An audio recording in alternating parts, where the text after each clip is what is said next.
I walked out of the hospital holding the test results. The sun was shining, and a bright smile spread across my face. I couldn't wait to share the good news with Ryan Cooper. I was pregnant, and he was going to be a father.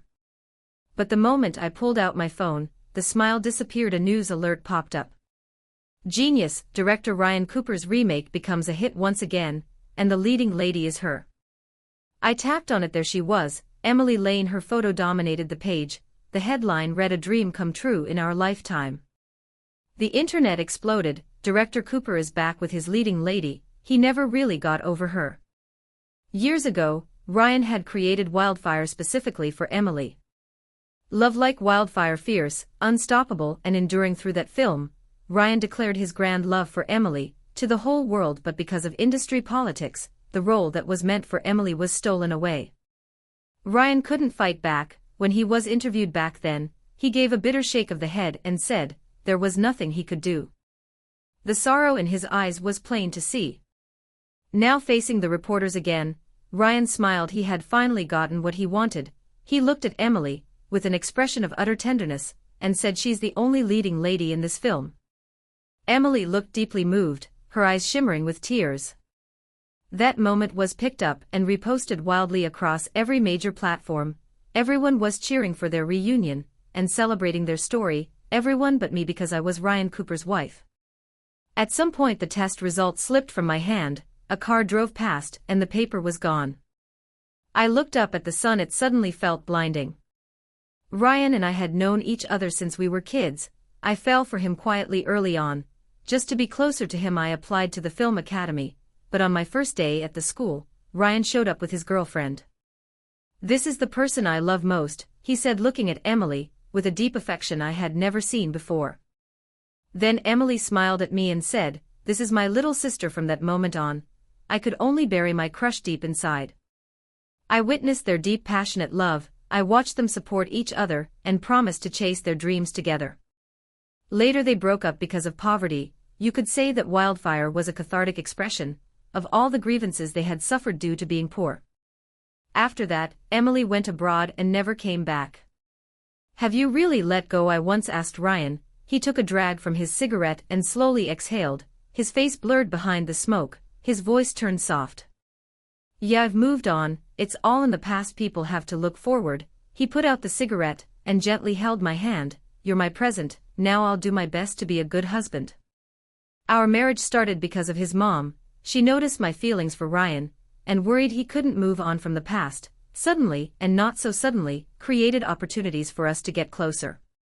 I never thought Ryan would actually propose. Maybe he didn't really love me yet. Maybe he was just compromising with reality, but marrying someone I had loved for 10 years, that was too tempting to resist. In the 3 years since, I've put my whole heart into this marriage. Slowly we started to resemble a normal couple. There were even moments of sweetness in our daily life. I thought we would keep going like this forever. Until I saw that news, and suddenly everything made sense. No wonder Ryan had been so busy lately, barely replying to my messages, only coming home late at night. He had planned this from the start, to make up for what he and Emily lost. On the very day she returned to the country, and I had no idea, I was still thinking I could surprise him with my pregnancy. It was already late. I tried calling Ryan several times, but he didn't pick up. I had no choice but to call his assistant Jake. "Do you know where Ryan is?" I asked. Jake hesitated on the other end of the line. "He's still at a dinner meeting. It hasn't ended yet," he finally said. "Did he drink a lot?" I asked. "Should I come pick him up?" Jake's voice on the other end sounded tense. "No, please don't, Ellie. It's fine. The dinner's over. I'll take Ryan home myself." I sat on the couch waiting. The moment the door opened, I didn't even get a word out before I froze. Emily Lane stood at the doorway, holding onto Ryan's arm. He looked surprised to see me. "Oh, you've been staying at Ryan's place recently?" she asked, still stuck in the past. Back when I was just Ryan Cooper's little sister, but now I was his wife. For a moment, I hated our hidden marriage. Ryan had said he didn't want our relationship to interfere with my rising acting career, so only a few close people knew we were married. Of course Emily, living abroad all these years, had no idea. She didn't know that I wasn't just staying at Ryan's house. I had been sharing a bed with him for the past 3 years. "What are you standing there for?" Emily called out, impatient. come help me get your brother inside." She patted Ryan's flushed face and muttered, half joking, "He's so heavy tonight." I wasn't even sure how I walked over. Emily kept chattering, telling me how much Ryan had drunk tonight, how the entire film crew had tried and failed to stop him. "He was probably just happy," she said softly, "getting back something you lost. It's never easy." Ryan leaned heavily on me.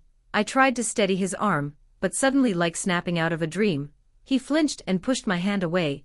Instead, he clung tightly to Emily, his expression anxious and restless. "Emily, don't leave," he pleaded like a lost child. "Please don't leave me." Emily soothed him gently, her voice soft. "I'm not leaving. I won't ever leave again." Only then did Ryan calm down. I stood there staring at the hand he just flung aside, and something deep inside me began to crack. I wanted to tell Emily that Ryan and I were married, but the words stuck in my throat. "You two got married?" Emily's voice rang out sharp and disbelieving, cutting through the heavy air, and pulling me out of my daze. I followed her gaze. There, high up on the living room wall, was our wedding photo. Ryan and I side by side. The mention of our marriage seemed to jolt Ryan back to clarity. The confusion in his eyes faded, and he instinctively called Emily's name, but when he met her tear-filled eyes, his voice caught, and the pain returned to his face. I stood there frozen, the chill creeping all over me. "Ryan," I said, barely recognizing my own trembling voice, "do you even see me anymore?" He paused stiffly, turning his head to finally look at his wife. Just then, Emily yanked her hand from his grip and ran out crying. The moment her hand left his gaze left me too. He took a few steps to follow her, but then stopped. I held my breath, hope briefly flickering in my chest. "Ellie, I should go find her," he said. "It's too late. It's not safe for her to be out alone." If he had looked back at that moment, he would have seen me standing there in the hallway, the light in my eyes slowly going out. Once he disappeared from view, I collapsed to the floor, the tears spilled silently down my cheeks. I had never felt it so clearly before. In Ryan Cooper's heart, no one could ever compare to Emily Lane. As long as Emily was around, Ryan's eyes would always follow her. I placed a hand over my belly, the sorrow swelling inside me. 10 years of love meant nothing, 3 years of marriage meant nothing. And what about this child, just when I was beginning to feel joy about this new life inside me? Maybe Ryan had already been preparing to run back to someone else. The clock on the wall ticked steadily, the floor grew colder beneath me. My emotions had burst out of control, but I had to think of the baby.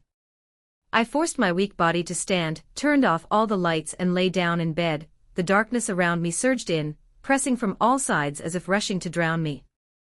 Only a sliver of moonlight spilled through the window, falling softly across my body. I lay there with my eyes wide open, staring blankly as my thoughts drifted far away. Ryan and I used to be like that faint beam of moonlight. We were neighbors and barely interacted at first. I grew up without a mother, and my father couldn't have cared less about me. Naturally, I became the one everyone at school picked on because no one was there to stand up for me.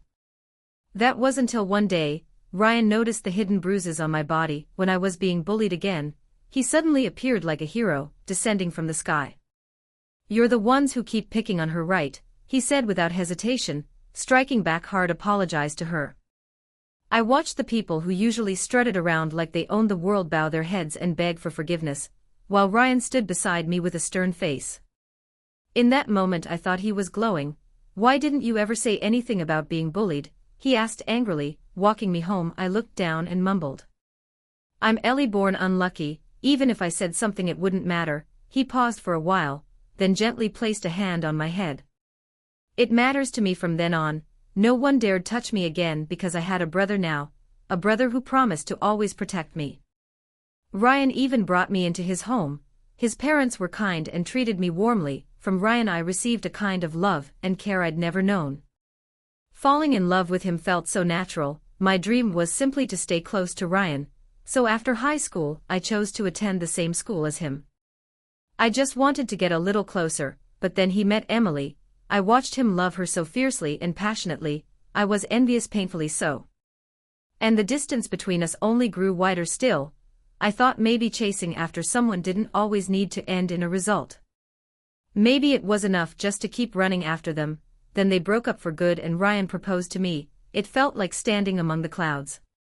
And above me was the moon I had always longed to reach. I naively believed this was fate, that I was destined to be Ryan's future.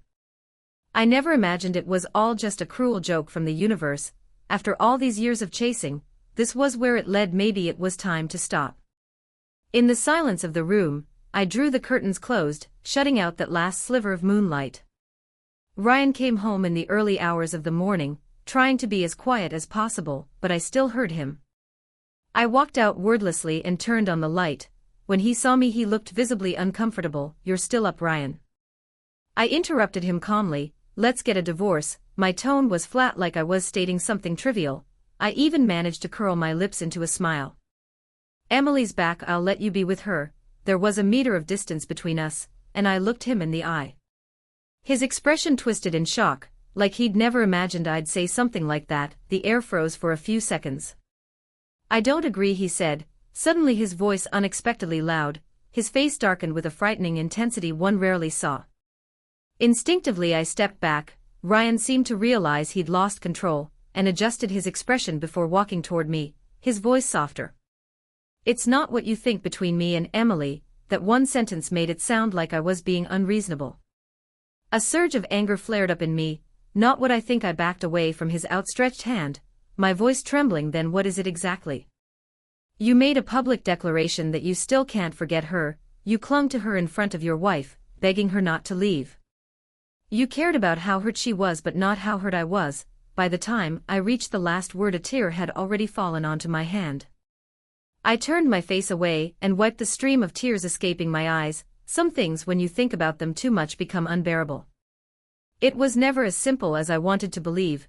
Ryan was speechless after a long silence. He finally admitted in a low voice, "I won't deny that I still have feelings for him, but I know I've lost, and that's enough." Exhausted, I turned away. A dull ache stirred in my abdomen. I gently placed a hand over it and whispered, "I'm sorry, baby. I kept you up too." The next day Emily asked to meet me. We sat in a cafe. Her eyes were slightly red and she looked tired, like she'd cried hard the night before. "I'm sorry," she said. "I didn't mean for any of it to happen. I didn't know." She paused, then slowly added, "You and Ryan are married." I stirred the milk in my cup silently, saying nothing. "I heard you and Ryan argued yesterday because of me," she said, looking at me with a faint smile that felt forced, heavy with sorrow. "You don't need to take it so personally," she continued, her voice soft and slightly choked. "Ryan and I are in the past. We missed our chance, so you have to be happy." A single tear slipped from the corner of her eye. Emily quickly turned her head and wiped it away, trying to hide it. That scene, that image felt all too familiar. But this time, instead of sympathy, I felt a wave of irritation. She looked so heartbreakingly nostalgic, and still tried to play the part of the generous ex, wishing me happiness. Suddenly I remembered how Ryan was the same way last night, admitting he still had feelings for Emily, while refusing to divorce me, like I was the one standing in the way of their love. As if they were only holding back because of me. It was ridiculous, and I actually let out a laugh. That was when Ryan showed up. "Emily, why are you crying?" he asked, clearly flustered. He grabbed a tissue from the table and began gently wiping the tears from her face. Once again I wasn't even in his eyes. My heart had gone completely numb. Emily glanced at me, then reached out and pushed his hand away. "You should be worried about Ellie, she's your wife." Ryan pulled his hand back and slowly sat down beside me. A long silence fell between us. "Ellie," he began but didn't finish. Suddenly, he shot to his feet. "Emily, you're having an allergic reaction." Emily gasped, covering her face as red blotches began to appear on her skin. Ryan immediately realized it was the milk in the coffee. I knew Emily was allergic to milk. I remembered once when we were out shopping, and I handed her a cup of milk tea. Her skin had broken out in hives almost instantly. Ryan had come rushing in, scooped her up and carried her to the hospital. Afterwards, he'd looked at me with so much blame in his eyes, like Emily was the most precious thing in the world. And now the scene was repeating itself. Ryan scooped Emily into his arms again, rushing out of the cafe. His face was filled with real, undeniable panic. I was left behind staring at the coffee on the table. Something about it felt off. Emily had ordered the coffee ahead of time. She knew it contained milk. If she was allergic, why would she still order it? And then I remembered that time with the milk tea, she hadn't refused it either. It wasn't until I saw her rush to the hospital that I even knew about the allergy. I'd been overwhelmed by guilt and worry at the time, never questioning why she drank it when she knew what would happen.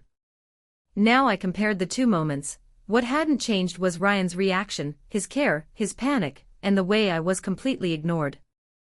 Something began to form in my mind, slowly rising from the depths. What if Emily had done it on purpose? What if she wanted to remind me, to make it unmistakably clear just how important she was to Ryan? Love is like fire when it burns that fiercely, it can't be hidden. Even Ryan's mom had seen how much I liked him. So had Emily all those years ago. Maybe this was her way of pushing me away back then, and maybe it still is now. I didn't want to think about it anymore. I had already made up my mind to get a divorce. I grabbed my bag and left, heading straight to a law firm. All I asked for was a divorce agreement. That night when I got home, I opened our chat to send Ryan a message, but the last messages from a few days ago stared back at me. I had written, "I have a surprise for you." 3 hours later he replied, "What is it?" And I said, "Not telling yet. You'll find out soon." I felt a bitter ache. At the time, I was constantly exhausted and nauseous. I had bought a pregnancy test, with both nervousness and hope in my heart. Every second of waiting felt like an eternity. When I finally saw the 2 pink lines, I nearly cried from happiness. I thought I was one step closer to the warm, happy home I had dreamed of. I couldn't wait to message Ryan. I called it a surprise, but I hadn't said the words outright. Just in case the test was wrong. I figured I'd go to the hospital, confirm it, and tell him when it was certain. But I never got the chance. He never even asked. I let out a bitter laugh. All his attention was on Emily. Why would he care what I had to say? I typed, "I'm waiting for you at home," and hit send, but my mood was nothing like before. When Ryan came home, I was sitting on the couch watching a comedy. I was laughing so hard, I didn't even hear him come in. He cleared his throat by the door. I looked over but didn't react. His brows furrowed slightly. This was the first time I hadn't gone to greet him, hadn't smiled like I used to. But his expression quickly returned to normal. "What are you watching that's so funny?" he asked as he walked over, reaching out to pat my head just like he always did. The scent of perfume hit me. It was Emily's favorite. A wave of nausea swept over me. I instinctively flinched away. He wanted to keep pretending everything was fine, but I refused to play along. His hand froze midair, a brief look of confusion crossed his face, before his tone darkened, calling my name sharply. His usual sign of displeasure. In the past, I would have quickly softened my voice and tried to comfort him, but not anymore. The tension thickened between us. I turned away, muted the TV, and said, "I had someone draft a divorce agreement. Just sign it when the time comes." Ryan's face instantly darkened. His voice was low and angry. "Ellie, have you had enough of this yet?" I didn't understand. I had already lost so much, why was he still so dissatisfied? I gave up my place for Emily. "Aren't you happy?" I tilted my head and asked, confused. Ryan let out a cold laugh. "Wow, so generous of you." I lowered my eyes and said quietly, "I'm just being realistic. Someone who doesn't belong to me, no matter how much I chase after him, it's useless. So let's divorce." After hearing me bring up divorce again and again, Ryan finally lost it. He gritted his teeth, "Fine. But don't you dare regret it." I went quiet for a few seconds, seeing that Ryan's expression eased a little. His eyebrows lifted slightly, as if he was sure I'd come crawling back. But I told him calmly, "Don't worry. I won't regret it." That's when Ryan snapped, like a cat whose tail had just been stepped on. "Great!" he shouted, "I won't regret it either." Don't think I won't divorce you because I'm in love with you. The only person I've ever loved is Emily. I've always thought of you as a little sister. If it weren't for our parents, I never would have married you." His words came out fast, almost frantic, like he had something to prove. I stared at him, stunned. I had never seen this version of Ryan before, never imagined he'd say something like that. "Ryan," I said softly, "you were the one who proposed to me. I never forced you into anything. We've been married for 3 years, and now you're telling me you only see me as a sister. Would you kiss and hold your sister? Would you have a child with your sister?" The truth about the baby came out in the middle of this argument. Not the moment I had imagined. Ryan froze, his lips parted, but said nothing. I didn't want to speak anymore. The disappointment in my eyes had already reached its limit. In that instant, I realized Ryan Cooper was never worthy of my love. I yanked off my wedding ring, and without hesitation, tossed it into the trash.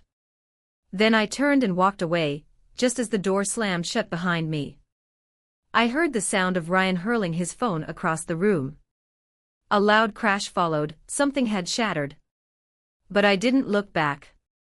I returned to the set to finish filming the final scenes. While I was there, the divorce papers were finalized. I mailed them to Ryan but never got a reply. Work was overwhelming, and I wasn't in the best shape.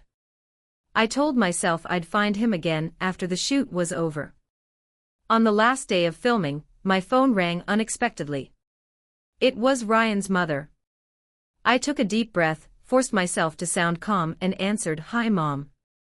Ryan's been in a foul mood every day lately," she said right away. "It's like he's walking around with a stick of dynamite. Then I found out you two are getting a divorce." I didn't respond. She kept going, "I know you must be upset because Emily came back, but sweetheart, a little fight is one thing, you can't just throw your marriage away, you two have been through so much together." "Yes," I said quietly, "it hasn't been easy. I loved him in silence for 10 years, I waited patiently, hoping one day it would become something real. So when we finally got married, I cherished it. I gave everything to that relationship, hoping it would bloom, but now I know that flower will never bloom. And I don't want to wait anymore. I'm serious this time." There was a long silence on the line, then came the sound of a door slamming in the background. Her voice grew anxious. "Why are you doing this? You know Ryan and Emily had a thing in the past, but you two are married now. Emily coming back doesn't change that." She took a deep breath. Ryan didn't remake that movie to rekindle things with her. He just wanted to find closure, to finally end that chapter. "Don't overthink it," she rambled on, trying to convince me, but I cut in, "Do you actually believe what you're saying?" Silence. She didn't answer. Outside, my assistant waved at me. It was time to shoot. "I have to go, we'll talk later." I hung up. After filming wrapped, my manager Anna came over and gently patted my shoulder. Her expression was full of concern. "I didn't schedule any new work for you," she said. "You need to take care of your body." I tried to joke, "I'm fine really." She didn't look convinced. "I heard you haven't been eating much lately." She motioned toward my figure. "Look at you, you've lost weight." I promised her I'd take care of myself. Ryan had taken up the biggest part of my youth, and now I was determined to purge him from my life, but it wasn't easy. In front of others I could force a smile and act strong, but in private my emotions were fragile and raw. Habit is a terrifying thing. Years of loving him had become part of me, even when I knew he didn't deserve it. I couldn't stop myself from thinking about him. Sometimes the pain of it all pushed me to the brink, tempting me to beg him to come back, but I wouldn't give in. I could only keep fighting it, enduring the withdrawal like a deep wrenching wound. "You're making that face again," Anna said, pinching my cheek gently. Like a soulless ghost, I forced a smile, but she couldn't bear to look any more. She pulled me into her arms and hugged me tight. "Ellie, hang in there, okay? Everything's gonna be all right." I blinked my dry eyes. "Okay. When your baby is born, she whispered, painting a soft picture of the future in my ear. I rested a hand on my belly, listening quietly, letting that hope for the future slowly chase away the darkness of now. I knew Ryan had become a festering wound on my soul, a wound that would never heal, unless I fully cleaned it out. And though the process hurt, as long as I could endure the pain, I would be okay. There were still so many beautiful things waiting for me in life. So Ellie, I told myself, don't be too sad, just keep moving forward, don't look back. Between shoots, I found myself searching online for parenting book lists. That was when I saw Ryan and Emily back on the trending topics again. I clicked in without much thought. At the film's opening press conference, a reporter asked a gossipy question. Everyone knows Wildfire tells a passionate love story, and the lead characters are standing right in front of us. I'm curious, after all these years, is there a chance for you two to rekindle that old flame? Emily flushed slightly, as if shy. She glanced at Ryan, her eyes flickering, then she quickly dodged the question, answering, "We'll leave it to fate." Ryan, on the other hand, remained composed. He responded diplomatically, saying he hoped everyone would focus more on the movie itself. "My personal life is not something I want to discuss," he added. A flash of disappointment crossed Emily's eyes, but she forced a smile and nodded in agreement. Maybe she was distracted because as they left the stage, she accidentally tripped. Ryan instinctively reached out and caught her. She stumbled right into his arms, her head tilted back slightly, and her red lips brushed across his cheek, leaving a faint ambiguous mark. They locked eyes. It looked just like a scene from the movie. The internet exploded. "Ah, he didn't dodge, are they not together already? Hurry up and get married, I'll bring the marriage office to you." And yet surprisingly, I felt calm. I even found myself thinking, Emily really had been away from the cameras for too long. Her reactions were stiff, unable to mask her emotions, or maybe she was doing it on purpose. Either way, I didn't care anymore. I smiled to myself. I guess all that emotional desensitization hadn't been for nothing. I had watched so many clips of Ryan and Emily together, tormenting myself over and over, but now even seeing them like that, I felt nothing. I opened my calendar. The final day of filming was just around the corner, and it was time. I formally scheduled my divorce with Ryan when the last scene wrapped. I politely declined the crew's offer to throw me a wrap party. As I turned a corner, someone unexpected blocked my way. Luna Lee, the female lead of the film. She was also the girlfriend of our main investor, Mr. Lee, a classic-kept woman. Fragile and gentle on the outside, but feisty and temperamental beneath the surface. We'd only ever interacted during scenes, so I was confused. "What is it?" I asked. She led me to a quiet, secluded spot among the trees, then she suddenly asked, "Do you know what a white moonlight is?" "What?" I blinked, caught off guard. She went on without waiting for an answer. "It's the kind of person who makes everyone else fade into the background. As long as they're there, no one else matters."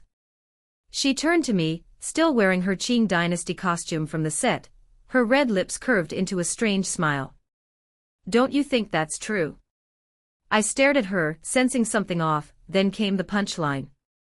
"Emily is that flawless moonlight," she said, "and you're nothing but the dull dust on the ground. The difference in how Ryan treats you versus her, hasn't that been obvious enough?" She stepped closer with each word, her tone turning accusatory. "So why haven't you signed the divorce papers yet?" Emily. Luna. So they were family. How ironic. Everyone knew about Ryan and Emily's love story, and my marriage with him practically invisible. It hit me, Emily must have sent her. There was no other way Luna would know these things, but what I couldn't figure out was how it had turned into me refusing to sign the divorce papers, when Ryan had been the one dragging his feet all along. Luna looked annoyed. "I came on my own," she snapped. "I just can't stand people like you, always inserting themselves into someone else's true love. Don't you realize you're just the third wheel?" I nearly laughed. Ryan and I didn't get married until 2 years after he and Emily broke up. I looked her dead in the eyes and said coldly, "They call that true love." Emily left the country, not died.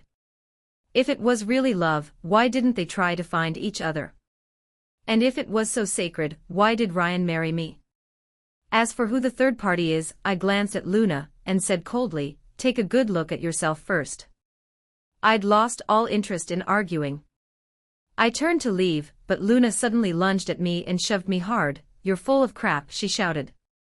The force of the push knocked me off balance. I fell hard, my body tumbling before slamming into a tree. Luna was just about to mock my disheveled state, until she saw the pool of blood spreading beneath me.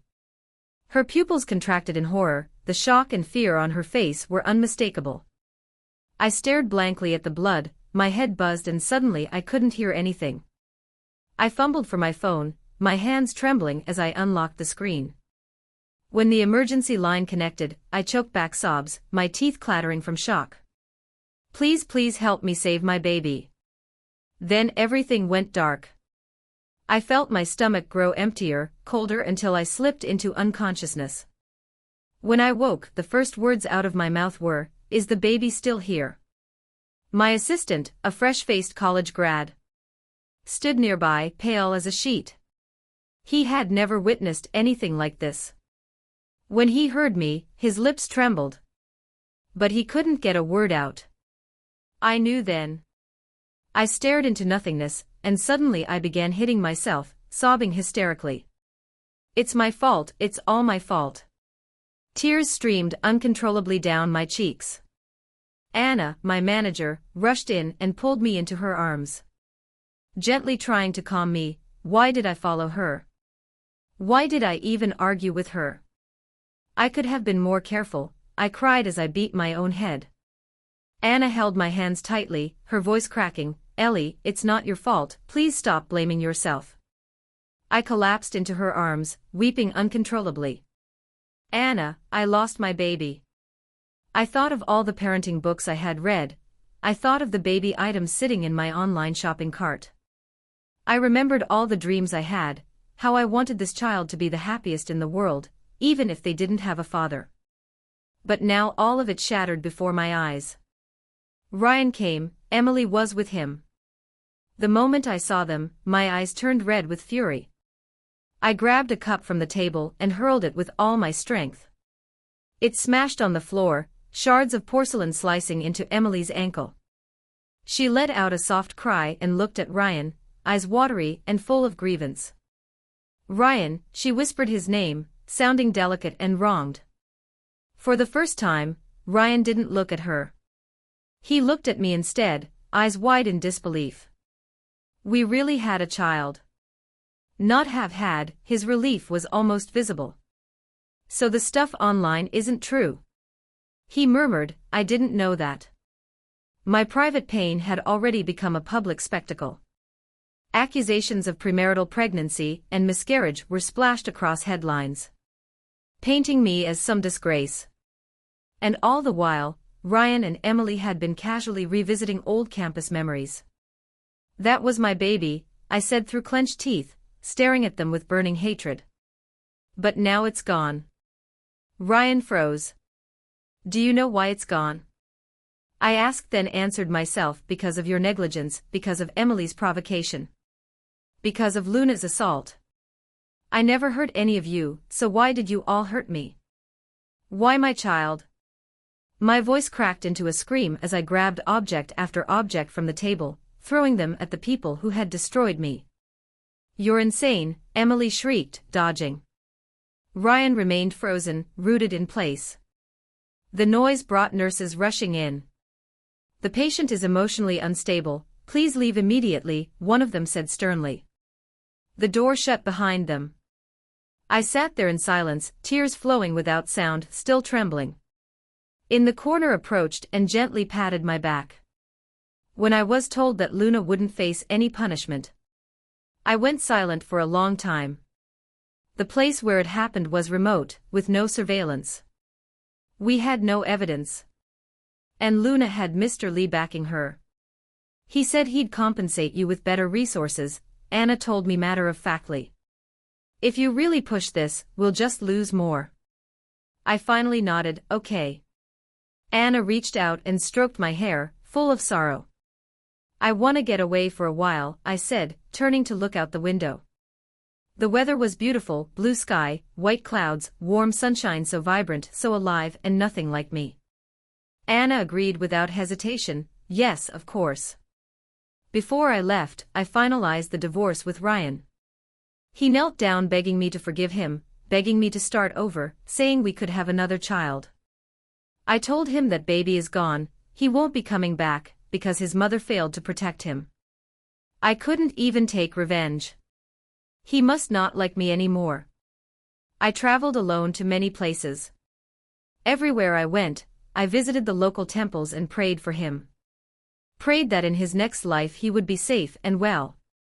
Later, I met a woman I'd never seen before. During a casual conversation, I told her my story with an eerie calmness, about my mother who passed away. My father who never cared, my husband whom I had loved for years but who ultimately betrayed me. And the child I waited for with hope, who suddenly left before ever arriving.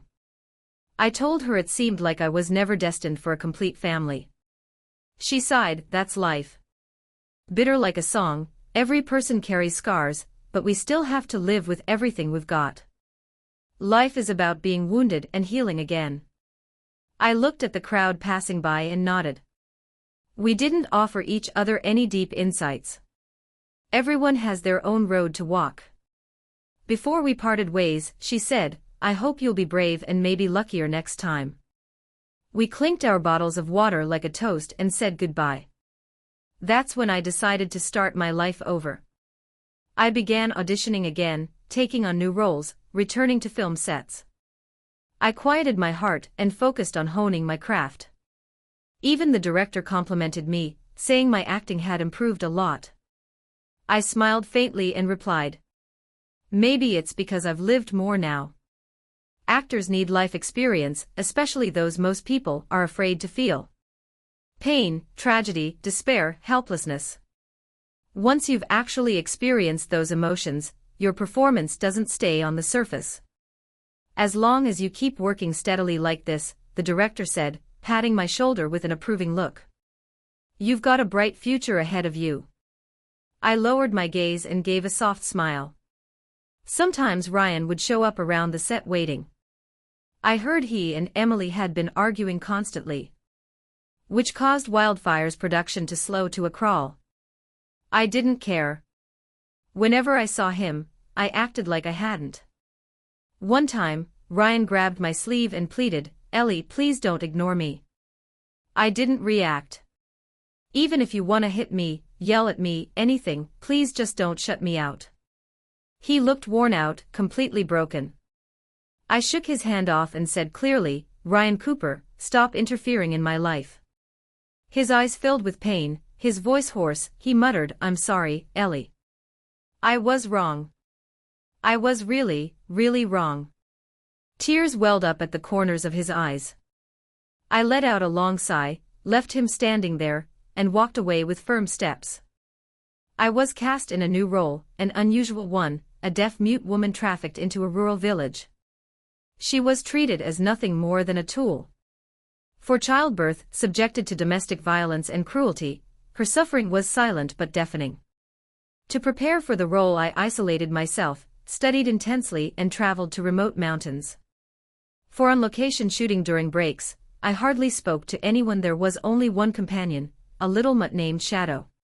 He was the character's only solace in the story. Shadow wagged his tail, and followed me everywhere, obedient and sweet. One day, he suddenly bit down hard on the cuff of my pants. A second later the ground began to tremble. The uneven dirt floor shook violently, bricks and dust started falling from the walls. Earthquake, someone shouted in panic, run. Chaos erupted. I scooped up Shadow, and ran for dear life. The collapsing building groaned behind me. Louder than thunder up ahead, a beam snapped, tiles from the roof came crashing down. My path was blocked. With no other choice, I clutched Shadow, and huddled in a corner near the load-bearing wall. He curled quietly in my arms, trembling slightly. The quake hadn't stopped. Falling debris cut my face and arms, blood seeped out slowly, but thankfully the injuries weren't serious. Time dragged on. I felt myself growing faint. With a hoarse voice I whispered, "Do you think we'll make it out of this alive?" Shadow let out a soft whine, and pressed his warm little body closer to mine. I gave a soft laugh. "If we make it out alive, I'll take you home," I told Shadow. For a very, very long time, I was on the verge of falling asleep when Shadow suddenly started barking. Non-stop voices shouted from outside, tree branches and sticks were being used to pry open the fallen bricks. A few beams of light filtered in. I forced my eyes open, biting my tongue to stay conscious. "Save the dog first," I said weakly. I pushed Shadow out into the open, then I crawled out of the rubble myself. Across from me stood Ryan. His face was covered in dirt, his eyes red the moment he saw me. He charged forward and pulled me into a tight embrace. His whole body was trembling. His voice hoarse and choked, "You're alive, you're alive." I didn't have the strength to push him away. "Yeah," I managed in reply. The medical staff rushed in to treat my wounds and start on 4. One of the nurses smiled, "Young lady, this your boyfriend?" The road into the village was blocked by a landslide. He climbed for 6 hours straight over the mountains to get here.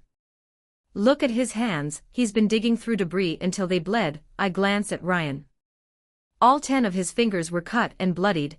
"Thank you," I said sincerely. Ryan gave a crooked smile. "But we're not dating." The light in his eyes dimmed again. Later, a reporter asked me what relationship I had with Ryan, why he would risk his life to find me. I smiled and replied, "We used to be neighbors, he's like a brother to me." Standing nearby, Ryan's eyes immediately turned red. He muttered under his breath, "A brother."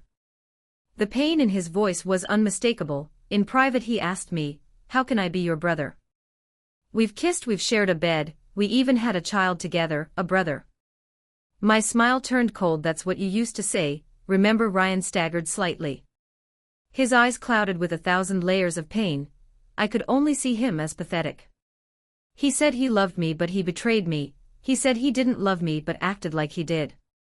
But whether he loved me or not, what did it matter now? I didn't care anymore."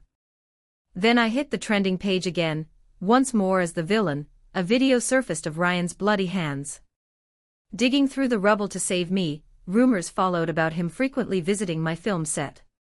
People online began questioning, "What is Ryan trying to do? Is he trying to win Ellie back?"